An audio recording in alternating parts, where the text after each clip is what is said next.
Well, hey everybody, this is Don with the Vlog of Many Things, and with me is, I'm Tom. Ken Gaw. and we apologize about tonight's show. Tonight's show, we were supposed to have John Scott from the AD&D group on, and John has can't get a hold of him, so I don't know if something happened up. I hope he's safe and everything's okay. I hope he just can't get access to his PM. So, John, if you catch this, click the link I sent you and we'll let you to join in. As a quick aside, I did a video earlier today about why some channels are adverse to doing live streams.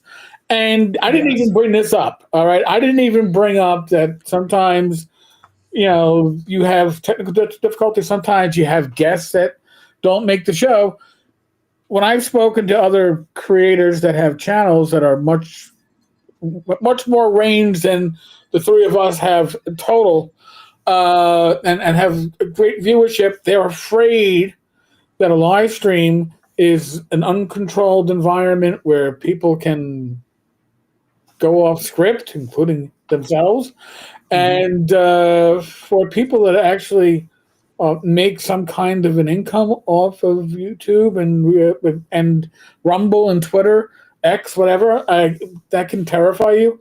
Don't worry, we don't really make that much off of you folks, so we're willing to jump into the deep end of the pool and not know how to swim. And we've seen some rather famous going off script.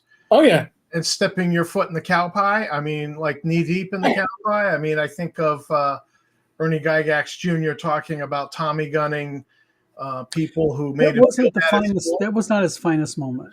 That was his finest moment. Yeah. No. Oh, and by the way, as an aside, last I heard, Ernie got hospitalized last night. Yeah, I heard that too. So, I hope he gets better. Yeah, I mean, listen, that man has gone to hell and back again, and I only wish him the best. Well, he mentioned on his own Facebook page earlier today, he made a post about they're indicating now he may have to go on a heart transplant list. So his condition has gotten a lot worse. But he had talked about that earlier about the possibility of needing a heart transplant. Oh, yeah, like a year ago. Yeah. When he was really I guess things have progressed again. Oh. Yeah. Well, since we're on the subject of Ernie, I want to talk about one of our first topics because we're kind of like taking this and winging this. But I thought I saw some on Ernie's page yesterday, or was it? No, it was today. No, it was yesterday. I think it was yesterday. Yesterday, and I want to highlight the comment here real quick if we can. And I think that I'd like to address it because it's very interesting, and I'm going to show you the image of what he was talking about. Ernie said this. He says, "I'm just reminiscing about how D&D was born from Pulp Fiction and gaming up through the ages. The latest attempt to make what was an individual's fantasy world setting changes the modern sensibilities is blooming propaganda." Now, the problem I have with this is the last bit. It's blooming propaganda. Ernie has before went online and has made controversial comments, to say the least. Let me put that. I would just venture to guess that Ernie is not the best live speaker.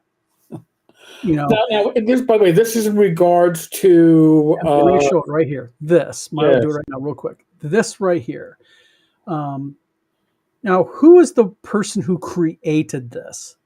Oh, you know what? I really would hate to assign this to the wrong creator. I want to say this is the Lazy DM, but it could be Slyflare. I'm not 100% sure. Because I tried. It is not Hasbro. Yeah, this is not WotC content. Disclaimer. Now, I did some work digging, and I thought it was from ACK. No, it's not. It's not from Adventure of Conquering Gang. By the way, Alex would never have this kind of artwork, and he'd have classic OSR style artwork and his stuff. He would not have two satyrs going at it. I don't know. Point of order. I think the Lazy DM is Sly Flourish. All right. So I don't know. I don't want to assign this to somebody who didn't write it. I don't own it, so I couldn't. Well, to give expansion on this, I did a little research on this, and they are only showing unfairly one page, page 115. But I did find more of this. And basically, what this section of this game gets into is um, things like seduction, seduction by monsters, seduction by players versus players, players having relationships with monsters, monsters having relationships with monsters, and players having relationship with players.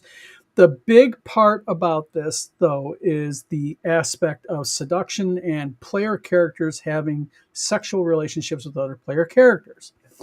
And Ernie's post kind of really got some traction. And I mean traction because a lot of people are posting on this. Right. And, you know, and in all fairness, a lot of people are defending this content. A lot of people are demonizing it. And you're getting that steady crew of woke 5e BS. So I thought we'd discuss it and kind of like give opinions on it because I also find it interesting that Ernie made a big deal about this when his own sister and her husband produced D&D content and very specifically produced D&D modules for husbands and wives to game together, like on Valentine's Day type of thing. But the thing is, okay, in all fairness to Heidi and Eric, because I have one of those modules. Mm-hmm. Okay. It was actually donated by Heidi and Eric graciously for WizardCon. And I looked at the module. I bought one. All of them. I've got, they sent me every single one they did. I forgot the name of it, but basically it takes place around Lake Geneva. That's kind of the theme of their gaming. Right. And in all fairness, it's not sexualized in any way. It's just designed for a husband and wife to be able to engage each other in a fun way playing the game. So this is it, though. That's that? And that's what I took from it, that it was very much what a husband and wife would. Yeah, it's basically trying to get husband and wives to play the game and and such. And to me, this type of content there's three aspects to this to me. Okay. Number one, the content of seduction. Seduction has been part of D&D since Advanced Dungeons and Dragons, period. The succubus. Right. The entire idea of a female demon, the whole purpose of her was to what? Seduce the player character. Yeah. And so seduction in the game, and this is a game that was marketed to 13 and 14-year-old kids. Nobody seemed to have a yank about that. Now, granted, every game master and every dungeon master has their own way they do things. Would I have let's pick something generically more safe here to start off with. You have player characters in your game, and two are boyfriend and girlfriend, husband and wife legitimately. Sure. And they say, okay, me and my wife, Don and Tina are playing the game and with Tammy and Tom and Eric and Rach. And Eric's the DM. And Don and Tina say, you know what? We're going to go have sex tonight in the inn. My question as an outside gamer would be, what is that germane to the game? Exactly.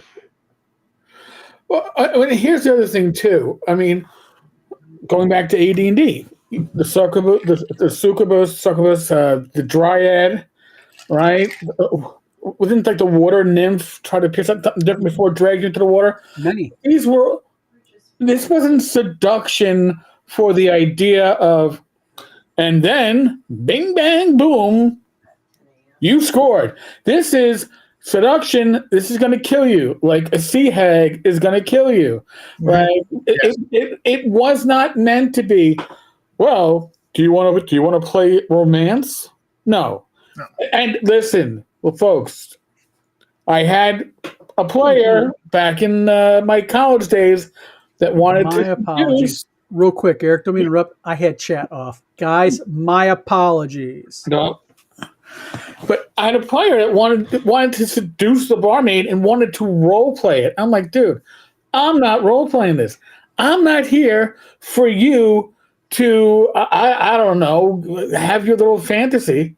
Not going to name the player. He's still a good friend of mine. I still see him. But no, I don't. well, do I get the score? I go, I don't give. Do you want to? Fine. It's off screen. It's off. We're not playing it out.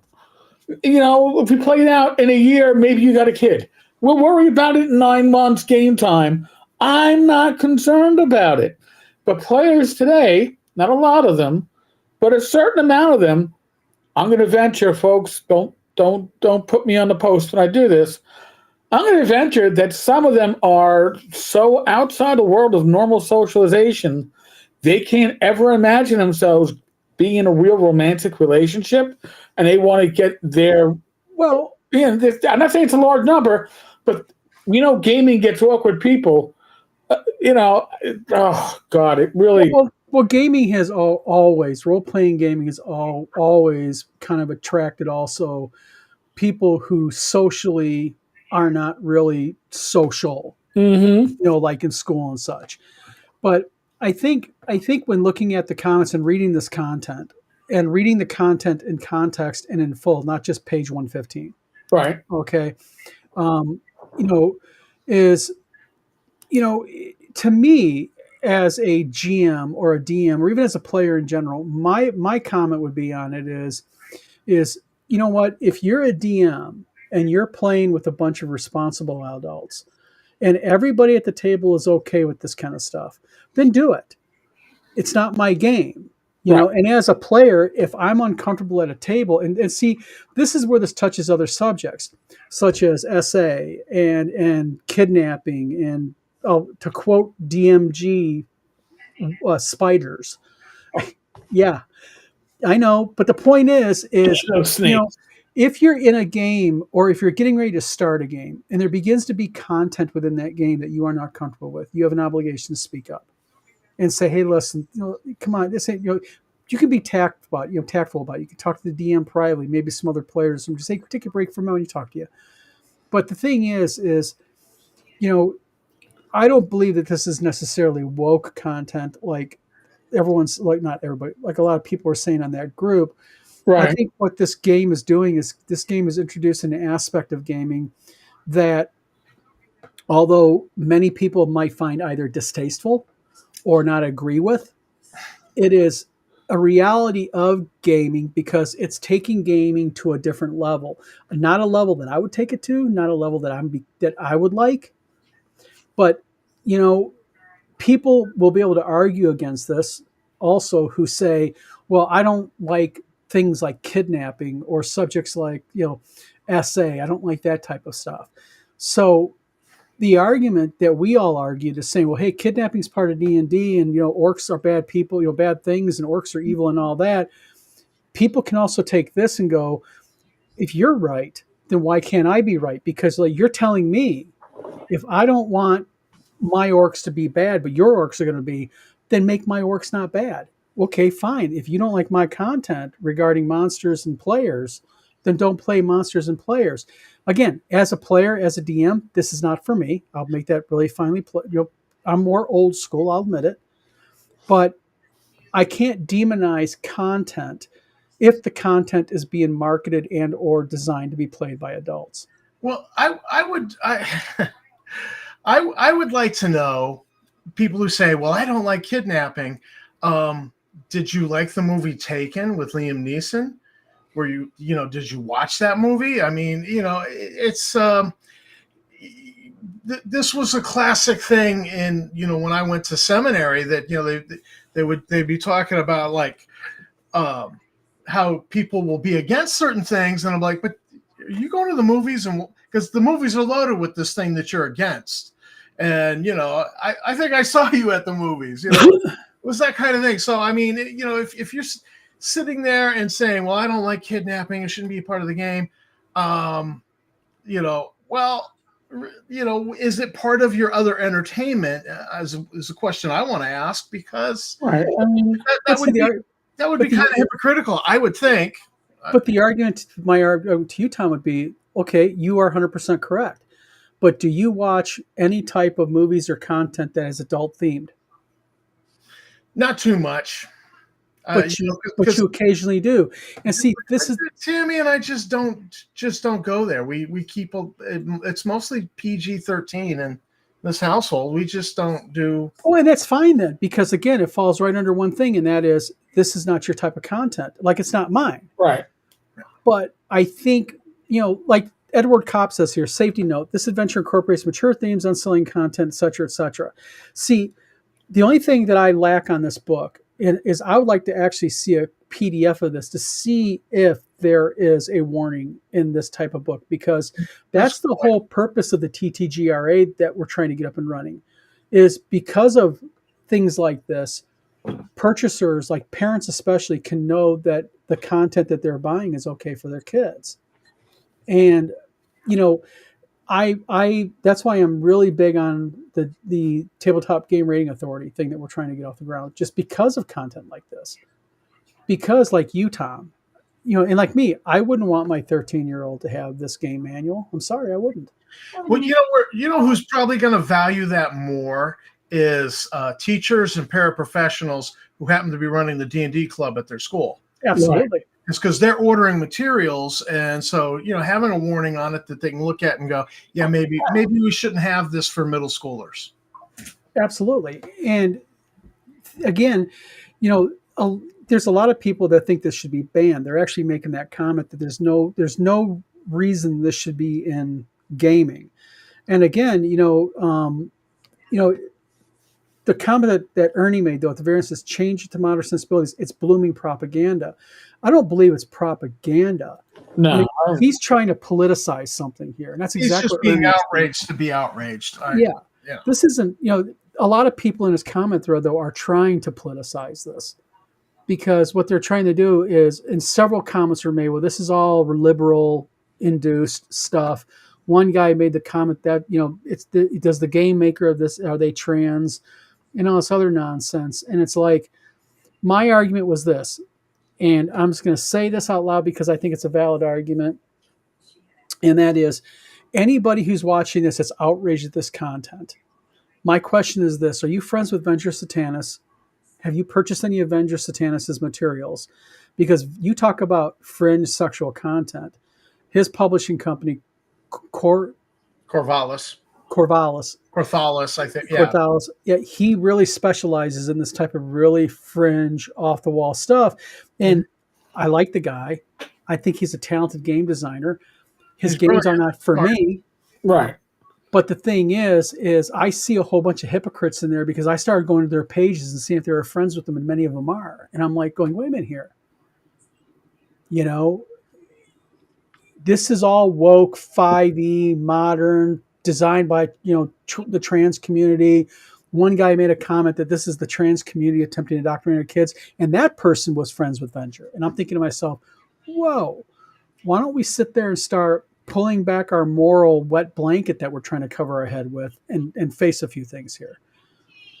Well, I can tell you that I had a submission as a magazine editor for Star Frontiers fanzines where the whole submission was like about getting it on with the barmaid, and you were like creating an endurance score and so I asked the guy, I says, do you actually play this at your table? He goes, and he came back with yes all the time, and I'm like, you're full of crap. you ain't playing this all the time. He actually might. Because in his mother's house, in his mother's basement, Rach, in his mother's basement. Mother's basement with Harvey the Rabbit. Yeah, with the monster manual that is literally stuck on the succubus page. All right. So now, and listen. Well, there goes the demonetization of 3 cents we're making off this video. I spoke in the vaguest of times. I made sure, but. Here's the thing, okay? Nobody is going if you look at a cover of Venger's stuff, you pretty much know the content that's going to be in it. And if you've ever read anything from Venger, it's not a surprise.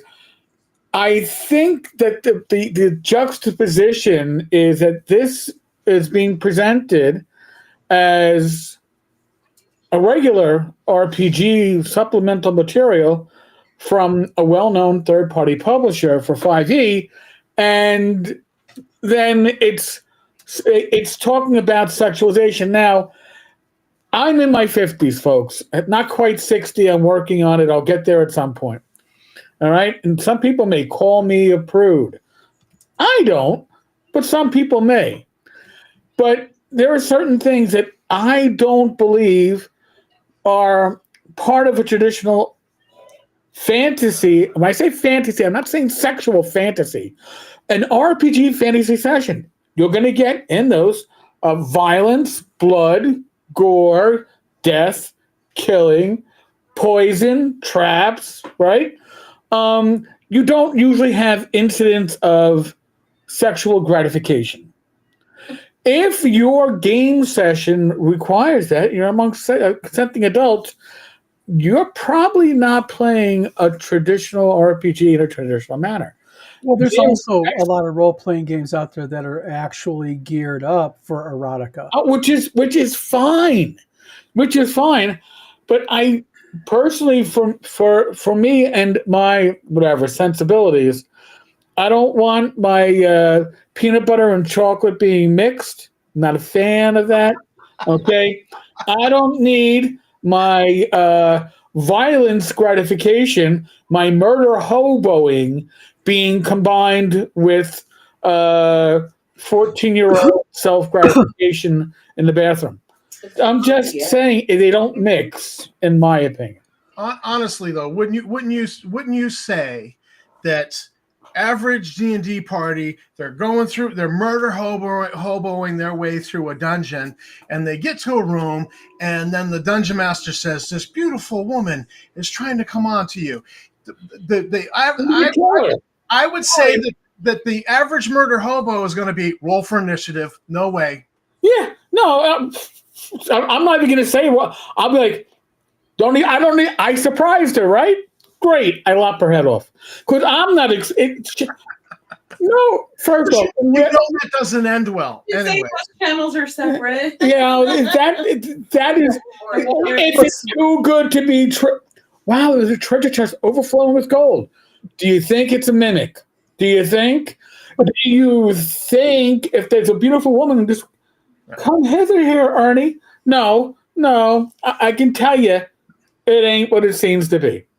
But the thing is, in all fairness to this game, I can tell you right now that 99% of the people commenting on that thread didn't even read the page. All they did is got outraged because they were told by Ernie, and this is the reason why I want to show you this. Consent, right here. Wait, didn't we already talk about this? What's that? It's not once but twice. Yes. On the same page, yes. Yep. And it says, yes, we did, but consent is such an important part of this topic that talking about it once is not or isn't enough. This time, though, we're talking about player consent, because even for a romancing the monster story that involves appropriate consent within the narrative, it's important to recognize that this might not be the type of story all players want to engage in. And they go on. And so they're even within this saying, hey, wait a minute here. You know, this isn't just, we're not advocating for you to add this arbitrarily. You must have, and you should have, comfortable consent among all players at hand. So really, I think that all the players that are sitting there jumping on this bone, you know, on that page need to sit there and just, you know, excuse me, I am trying to undo it. Okay, we'll figure this out. Hold on a minute.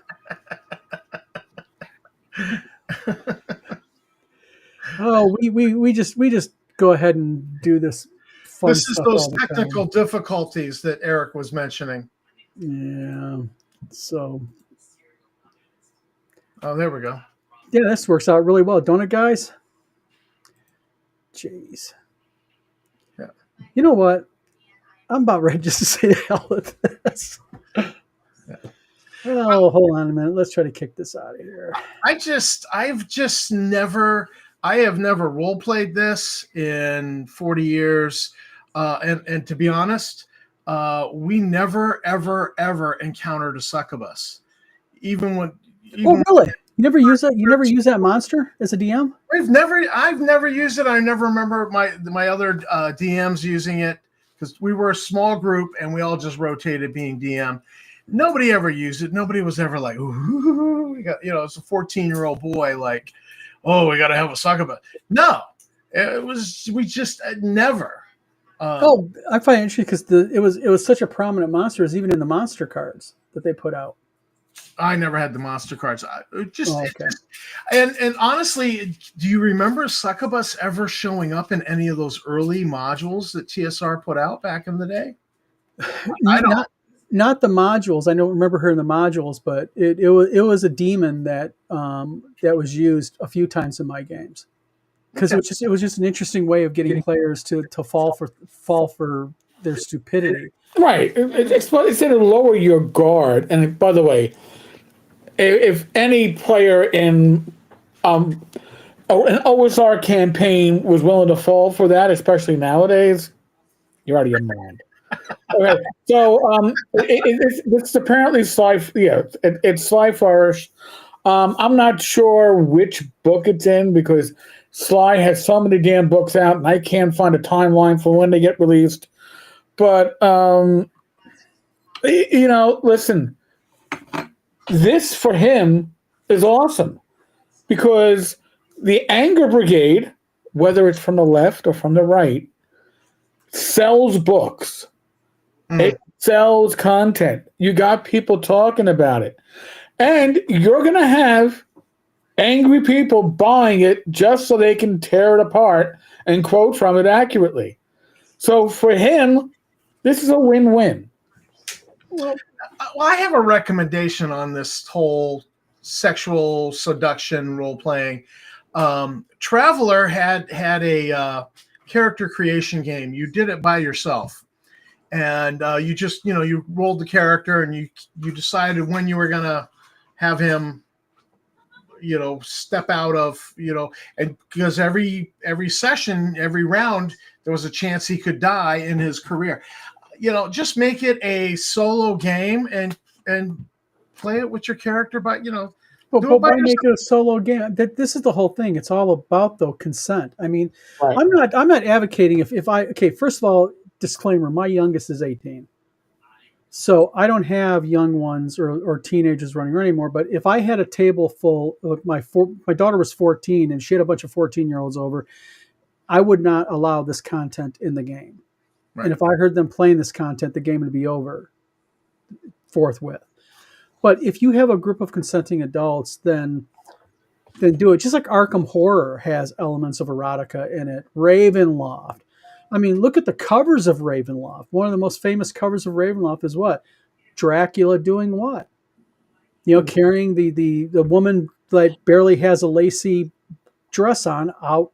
Right. You can infer what you want from what's gonna happen in the next 90 seconds. Well, you can pretty much infer that.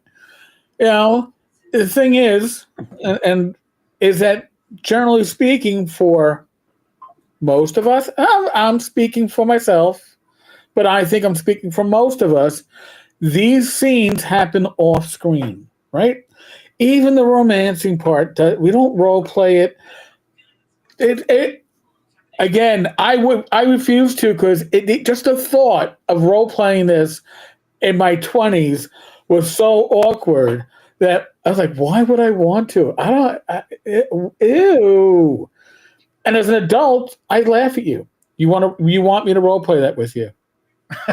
Well, we're gonna go ahead. See you and Joe the lawyer role play. We're gonna go ahead a year. You've got syphilis and herpes. Congratulations, enjoy. Well, that's exactly that's the whole thing. It's sort of like in my game. I have used barmaids before in my games to either lure a player to take a specific item from them because I want to get an item away from them.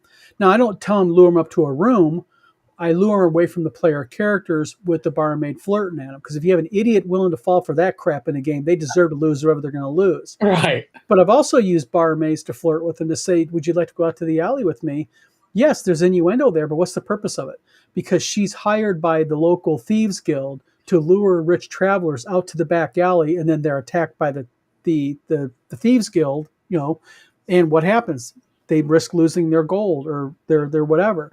Right. So yes, I have used the barmaid like that, but I think that is used, although the premise might be construed by some as sexual. It is a part of the game that I think is a logical aspect when you're playing a fantasy role playing game. Oh, And but again, we go right back down to the whole point of there's erotica all over the place in D&D. I mean, I can go through and I can just cherry pick lots of it. This gets more into straight up sexual intercourse Yeah. and the descriptions of it. And again, if that's what you again, keyword here or key two words, consenting adults. If you with your group of consenting adults wants to play this type of game, then you know what? Then knock yourself out. But I think I would tap out at the table and say, "Tell you what, guys, I this is would. where we're going with it." I would too. And listen, and I'm going to make an observation. As the American culture, especially, but my character consents, but I don't. I'm an American, so Western culture, certain cultures in the Western culture, maybe not as much, but I'm more comfortable role-playing violent acts out than I ever will be role-playing sexual activity. Absolutely, All right? me too. All right? So that is why there's so much pushback on this. Now, could people say, well, we'd be a much better society if people were more apt to role-play sexual activity out, whatever. But that's not the game. That is an act of procreation, and if you can do it for real, I think you'd much rather do it for real than not pretend you're doing it in a game. Yeah. Therein lies the difference. You should not, my humble opinion, have to include sexual activities in an RPG, because if you feel that need, I can almost guarantee you're not fulfilling that need in real life. Yep. Agreed. I was going to say, I'm married. I get plenty. I don't need to do this. But the thing is, that's where again we talk about consenting adults. But Thaddeus says something very interesting here, and I'm actually going to pull the last comment. He says it's even funnier if you've already told everyone at the table there's no sexual role play at the table. I have never had in my life of D&D 7 years of it had to tell the table there'll be no sexual role play tonight, ladies and gentlemen. Never have I had to do that. And I'll be honest with you, if I saw two characters going down that road, I would break the game off for a moment and I'd have a discussion at the table. Say, listen, guys, we're not going to go down these roads because it's just not appropriate. I could allow it if it was a fade to black. My character wants to marry this other character. All right, so we have a wedding, and goblins, gate crash the wedding, and so the goblins are dealt with. You have the speaking of the vows, probably the bishop out of Princess Bride doing it, and then it's going to be a fade to black. We're not going to be doing the honeymoon. And all right, you come back from the thing, you're married now, and let's go on with the adventure. Oh, I'll tell you one thing that I, as a DM, real quick, Victory Lane Exotics Bill, thanks for tuning in our channel. I think this is the first time you've been here. Says, I had a game with my wife and then 16-year-old stepdaughter, and her and the wife fell in love with an NPC goblin and wanted him to have a girlfriend. I refused to roleplay that. Exactly. You can say no. But there's something that's really interesting here to me, and that is, if I have two-player characters and they say, we want to be boyfriend, girlfriend in their group because we're boyfriend, girlfriend in real life, so we want to be boyfriend, girlfriend as players, I take out my knife and I'm sharpening it and going, oh, yes, you can. Yes, you can. Because I will use that against them as a DM to their bane. Because you guys have a romantic attachment in game. Awesome. Let's play that. Guaranteed, after one session with me, you won't want to play that again. Right, because that's just a liability. Absolutely. And by the way, Tom, going back to your situation, I as the GM, if you're going to role play, if that's going to happen, Well, this is medieval society, right? In fantasy society, I'm going to tell you, some noble is going to declare, was it prima nocta? Prima nocta. Prima nocta. First night. First night rights. And then my players will never want to role play that shit again. All right? Because it's not, listen, if that's part of your story, and listen, it's part of fiction, right? I've been watching Rogue Heroes, SAS Rogue Heroes. We just watched the first season. Great. And there's a lot of stuff. If I was doing World War II RPG stuff, that I could pull, lock, stock, and barrel into an RPG session. I'm not going to pull the romantic sessions out because those are plot devices that aren't needed for an RPG session. That's my saying. Well, Thaddeus makes a comment. He says, unfortunately, when I was in the military, I had to make the statement. Thaddeus, it depends what you play with in the military. I can actually see it. You know what I mean? Yeah, I get it. What does Shark say here? Shark says, yeah, there's not a lot of sexual content going on at your tables. Get lots of women, gays, pierce blue-haired freaks. I love you. I'm going to say something about here, Shark. I get it, okay? But, one thing that we're not going to tolerate on this video is we're not going to have you tolerating and attacking people like that. That's not necessary, okay? So do me a favor, all right? I get it. I get your opinions and everything, but let's keep it a little bit more nicer, please, in the comment section. Science Smile says, good to be king. So, and as DM, you are king.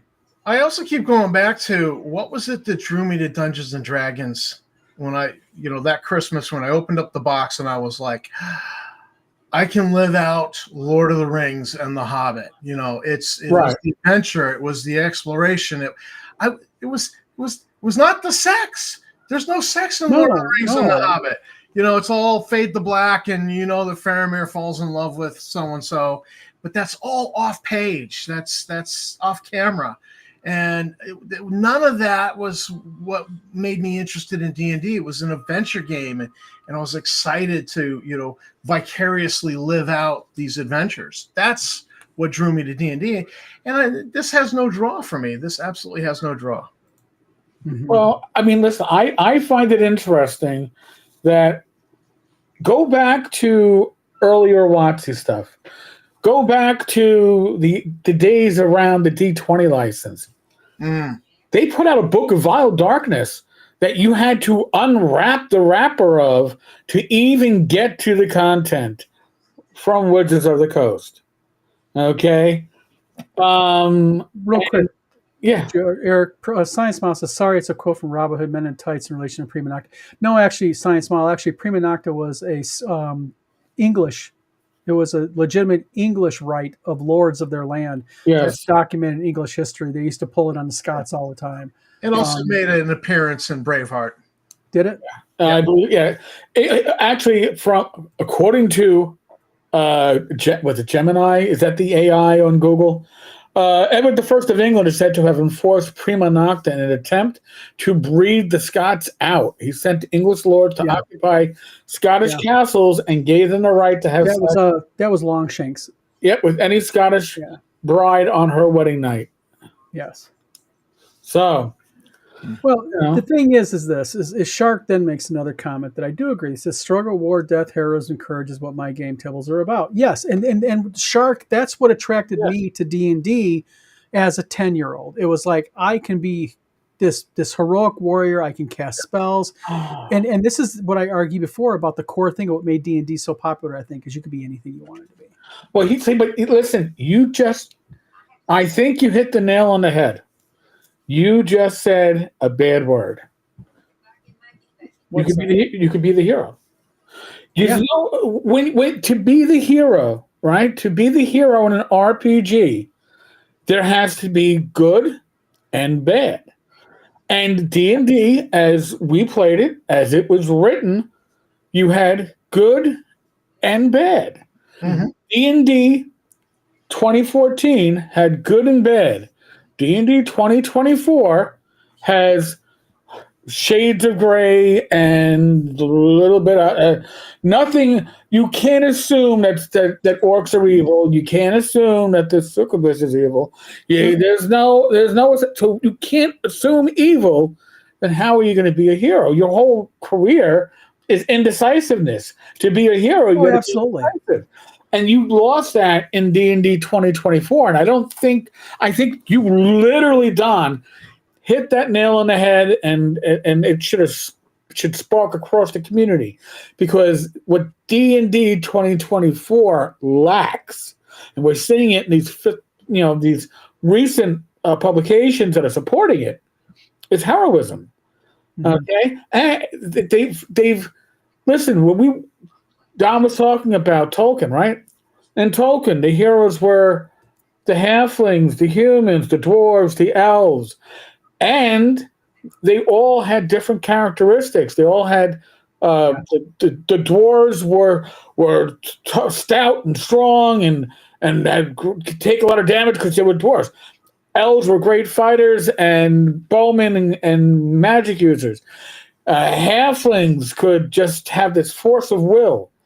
Now, in 2024, what you choose as a whatever they call it, it's no longer races. Whatever your heritage, whatever you choose as your heritage, is just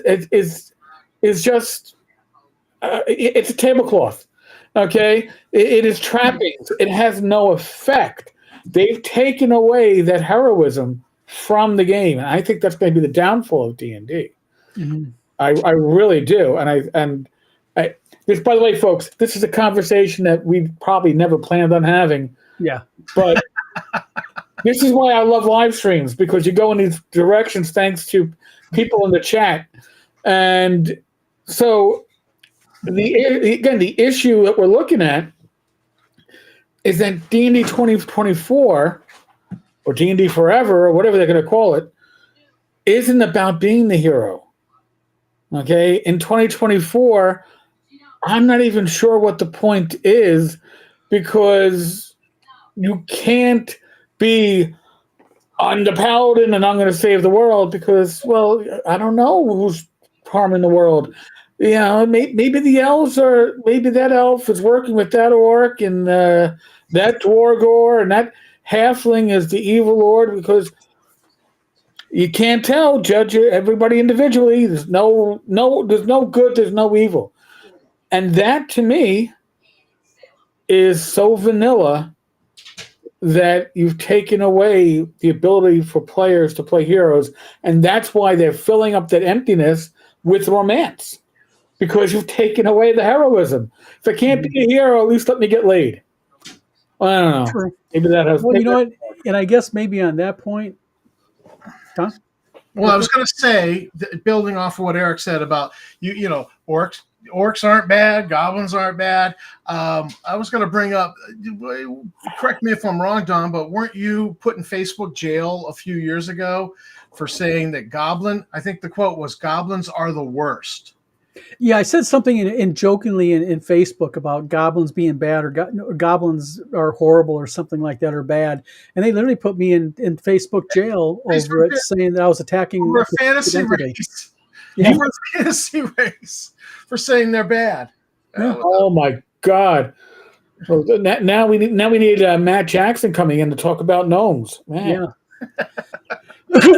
Well, another thing we thought we'd talk about tonight, since might as well get into a few other fun stuff, is for those of you who like Star Frontiers, there is a Star Frontiers page. We're going to switch gears here.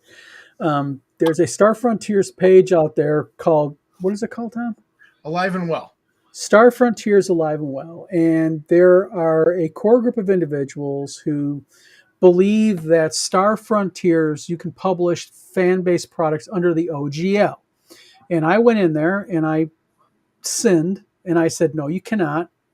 And I know this because I had a Zoom meeting with WotC's licensing last week with my attorney, because we want to license product with them. And Star Frontiers was brought up. And so then the argument was, well, we can go ahead and do it under fan license, and or this person, I'm not going to name them, indicated that they were in contact about having a special OGL written for Star Frontiers. Okay, first of all, I'm just going to say it like this. No, they are not in contact with WotC about that. No, I'm getting a headache here. My head's about to explode. The OGL's dead. Listen, this is Hang on for the rant. Attention all. Hang on for the rant. you got me going here. Okay, so First, real quick, Eric. Yeah. Then I'll let you loose. oh man, you ready? I'm gearing. I've got. I got the chain around Eric's neck. I'm tightening it, trying to get him to hold off right now for a second. Let Eric go. Real quick, just to clarify a couple small quick things. Number one, you cannot produce any type of Star Frontiers based content under the fan use license if you're going to charge for it.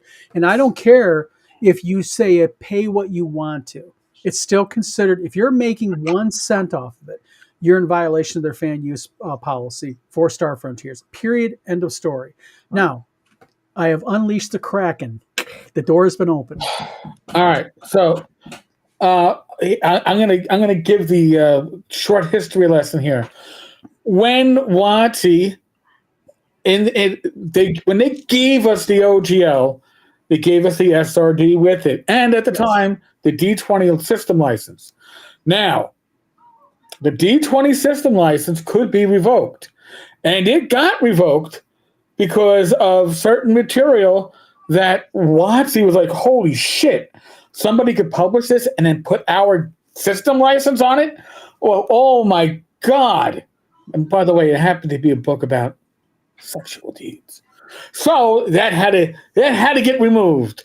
We canceled the D20 license, but they couldn't cancel the OGL. And the OGL and the SRD were linked. Now the SRD, let me just clarify the difference between the two, please. Right. SRD stands for System Resource Document. The OGL is an open game license. The open game license refers to various SRDs, System Resource Documents. First one was 3.0, then it was 3.0A, then there was a future, then there was a modern, and then other companies released stuff under it. But here's the thing. WotC has released an SRD under the OGL Yes. for D&D 3.0, Yes. D&D Modern, or D20 Modern, and I believe they covered the future stuff under that, some of it. Some of it, yeah. And then they came out with 5e. We're skipping 4e. They came out with 5e, and with 5e, people were going, where's my OGL? And you know what WotC said? You really don't want an OGL. You think you want an OGL. You think you want an SRD. You cheap fucks. What you want is basic rules. Because you just want to play for free.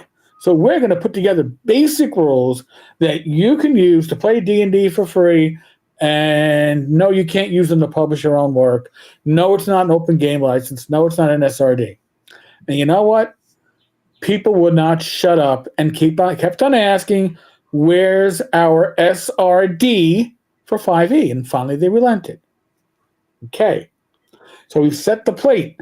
Now, do you notice at any point I never mentioned Star Frontiers? Mm-hmm. Now, there's a couple of reasons, but the two obvious ones I'm going to point out are Star Frontiers is not a D20 D&D style game. That's right. It's a percentile game. And WotC has never released an OGL for it. Now, if you're one of those conspiracy confused types, maybe you're going, yeah, but Chaosium released basic fantasy role-playing under an SRD, and that's a percentile system. So therefore, no. All due respect to those people who are trying to mix their apples with somebody else's nuts, go fuck yourself. You're not even in the right realm. Now, Star Frontiers, as John and Tom are mentioning, has, and I'm going to say has, because we don't know what the future holds, because if you shit in WotC's water for too long into their pool, they're not going to keep on scooping your shit out. They're just going to close the pool. They have a fan license, which allows you to publish work at no profit. You can make blogs talking about it and doing and such. Right. It follows all that stuff. There were fan magazines put out. But the moment you go, arms for the poor, arms for the poor, you violated that fan license. So anybody who thinks that they understand this better than we've just explained it, and we've explained it so those that have IQs that would normally have been referred to as words we no longer say on video can understand it. Like people might have like sued somebody. So you can understand what the OGL covers.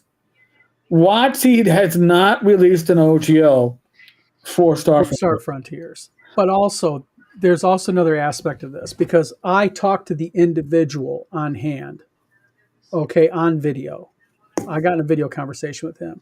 And the way that they felt that they could work around this is that they could sell printed, they could give away printed copies if you gave a donation. You're not buying the printed copy. You're donating to the people. Sorry, WotC knows all about that game and everything. And what was said to me on Zoom was very succinct when I said, was there anything that can be done, or my attorney, anything that can be done to allow maybe some type of license or sub-license for Star Frontiers? And there is absolutely zero plans to have and or allow any type of license for any legacy product. Period. End of story. Period. End of story. Mm-hmm. That was said. So why then the question was raised to me by this individual. Then why they have it on DriveThruRPG to maintain their trademarks? Right. And listen, they're making money off it and there's an interest in it. And by the way, the moment anybody talks about WotC putting something that isn't currently under the open game license, I know they're talking shit. Yep. And why is that? Because WotC tried to cancel the open game license. WotC went so far as to say any licenses, any SRDs we do going into the future are going to be under Creative Commons. Mm-hmm. So if you, Mr. I don't know what you're talking about, believe that WotC is going to put a legacy product under the OGL because, you know, if wishes were fishes, it sounds good to you.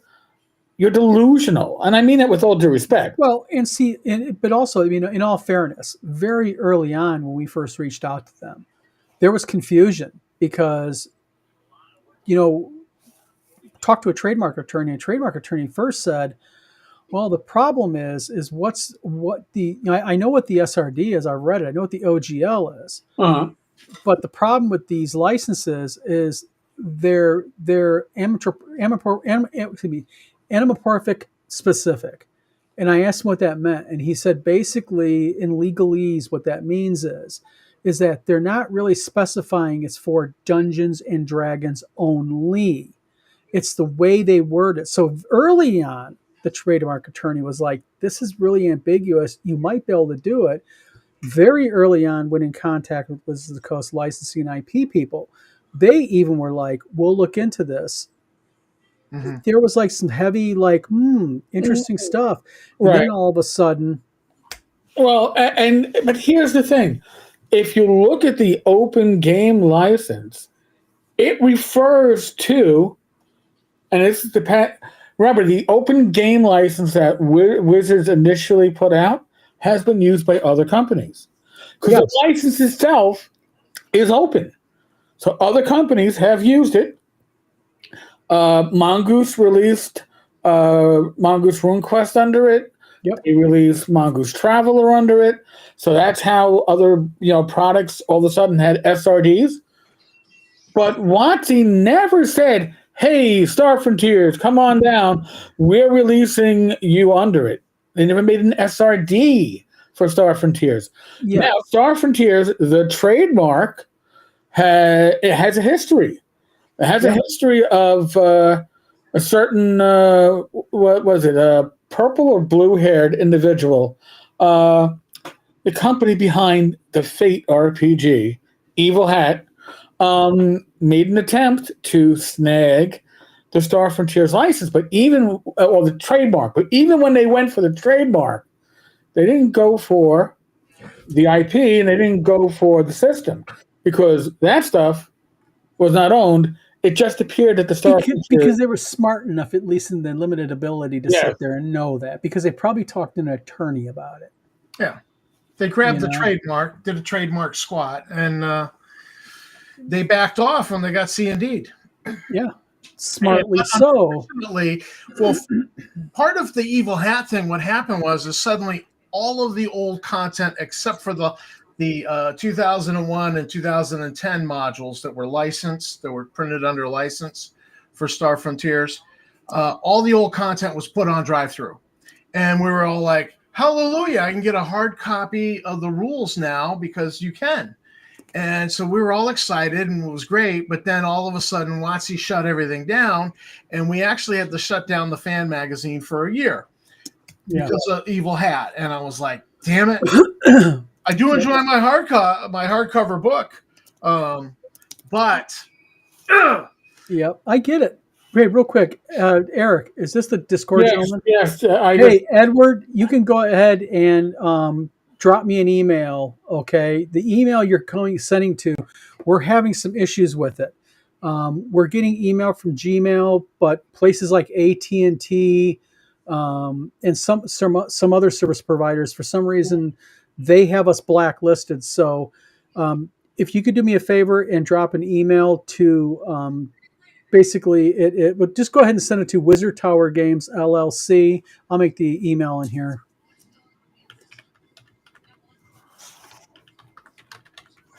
You can send me an email and I'll be able to get your questions answered. Send me an email to right there, Edward, and I'll respond to you regarding WizardCon. Happy to do it. So, and Victory Lane Exotics says, no Hasbro and WotC, just trying to mitigate liability. I'm new and I know that there's D&D official than third party. Yes, see, that's the thing about this.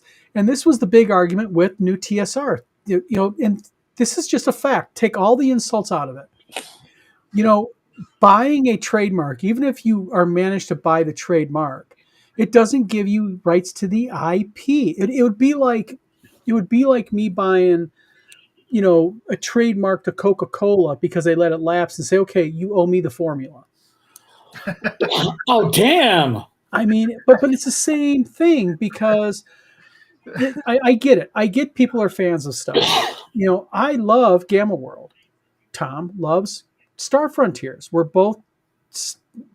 both like the early sci-fi. But the thing is there comes a time as a creator, and this individual's putting a lot of Star Frontiers based content, and I see they're offering printed copies, and my warning will happen. They are going to get a C&D. They are going to get a C&D. I guarantee it, because certain names were invoked in our video, even among a couple other creators, and they're aware of this stuff. New TSR's lawsuit that they dumped $1 million in flat.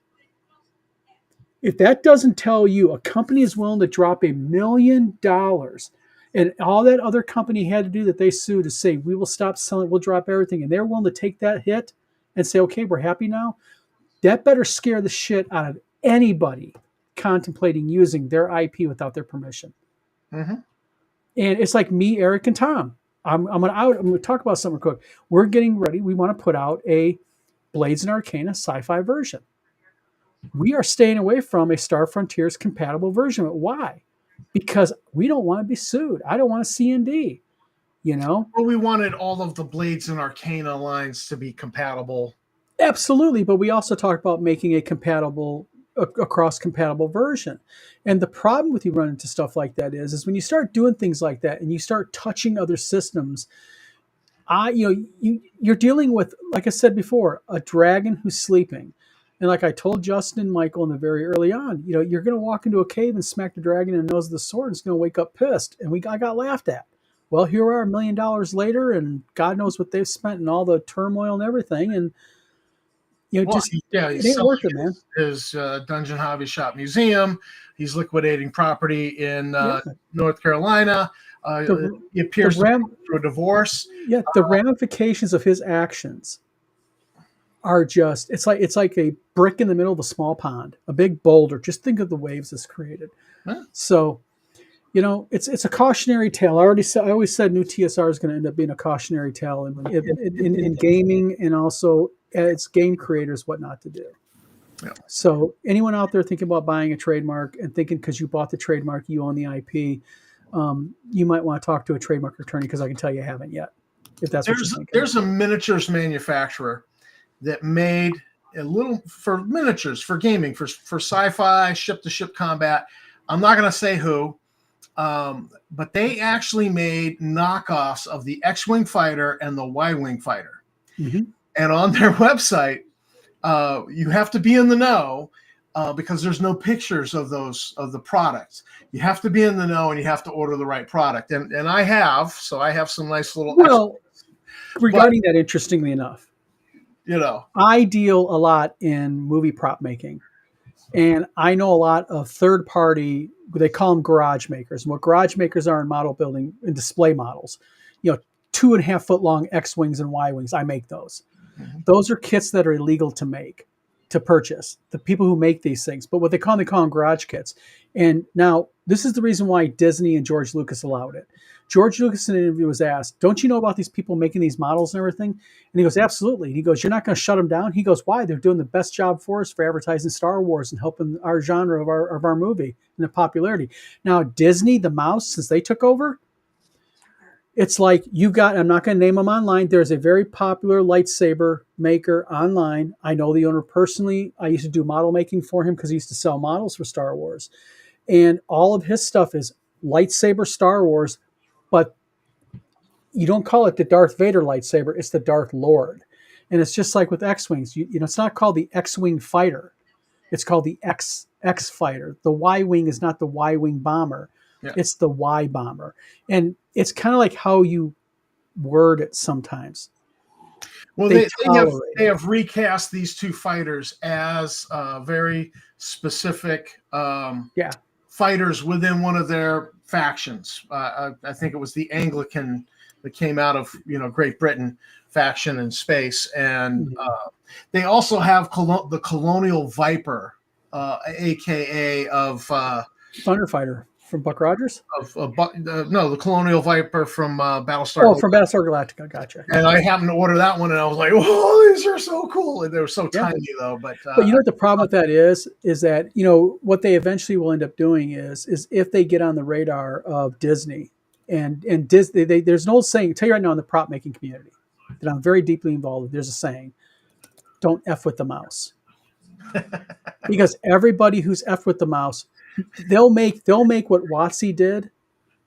Because Disney has a policy. Disney has a stated policy. They say this in interviews that once we start to go after you, there will be only one outcome: you will be bankrupt. We will take everything you own as a lesson. And they have done that repeatedly to prop makers.